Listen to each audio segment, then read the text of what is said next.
तो आज हम बात करेंगे एंशिएंट एम्पायर की, है ना। तो प्राचीन विश्व में कौन कौन से साम्राज्य समकालीन थे उनके बारे में देखो। हम अभी छोटी छोटी सी डिटेल्स इसलिए डाल रहे हैं, प्रॉपर सिलेबस पे, ये प्रॉपर सिलेबस का ही पार्ट है। ये छोटी छोटी सी डिटेल्स इसलिए है क्योंकि फिर हम इसको अच्छे से जोड़ पाएंगे, क्योंकि हमें कंटेम्प्रेरी वर्ल्ड भी पढ़ना बहुत ज़रूरी है। तो सबसे पहले जो हम कहते हैं ना, first empire of the world, वो अकैमेनिड एम्पायर है। इसको हिंदी में अकमानी साम्राज्य कहते हैं, है ना। और इसके कंटेम्प्रेरी अगर इंडिया में देखें तो कौन सा साम्राज्य चल रहा था, वो मगध साम्राज्य था। मगध साम्राज्य में हम देखते हैं, जैसे फर्स्ट था हर्यक वंश, हर्यक डायनेस्टी देखेंगे, जिसमें से अपना बिम्बिसार देखेंगे, अजातशत्रु देखेंगे इनको, है ना। और हम देखते हैं साइरस द ग्रेट, डेरियस प्रथम, जिसका आक्रमण भी होता है भारत में इनके टाइम पे। ये भारत में कहाँ तक पहुँचते हैं, ये इंडस वैली तक पहुँच जाते हैं, है ना। जो हमारा उत्तर पश्चिम एरिया तक, नॉर्थ वेस्ट तक ये पहुँच जाते हैं। और दूसरा हम ग्रीक मैसेडोनिया, जहाँ हमारे यहाँ के जो प्रमुख किंग थे वो फिलिप थे, तो उनके ही बेटे थे सिकंदर, मतलब अलेक्जेंडर।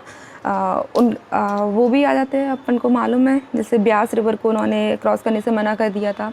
राजा पोरस थे नॉर्थ वेस्ट में हमारे इंडिया के, है ना। और इनका टाइम पीरियड कितना है, 359 BC से लेकर 336 BC तक। और जो हमारा वर्ल्ड का फर्स्ट एम्पायर है अकैमेनिड, जो उसका है 550 BC से लेकर 330 BC तक। और भारत में जिस साम्राज्य की बात करेंगे वो मगध साम्राज्य है ना। मगध एम्पायर के बारे में बात करते हैं, तो ये हमारे समकालीन है। हम इनके बारे में ये पढ़ेंगे कि इन्होंने एक दूसरे को कैसे इम्पैक्ट किया, है ना।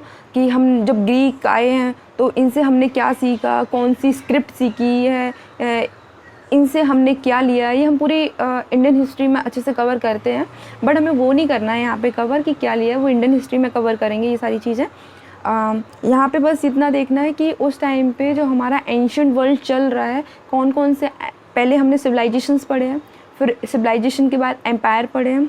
तो कल हमारा जो फर्स्ट लेक्चर रहेगा वो रहेगा रेनेसां।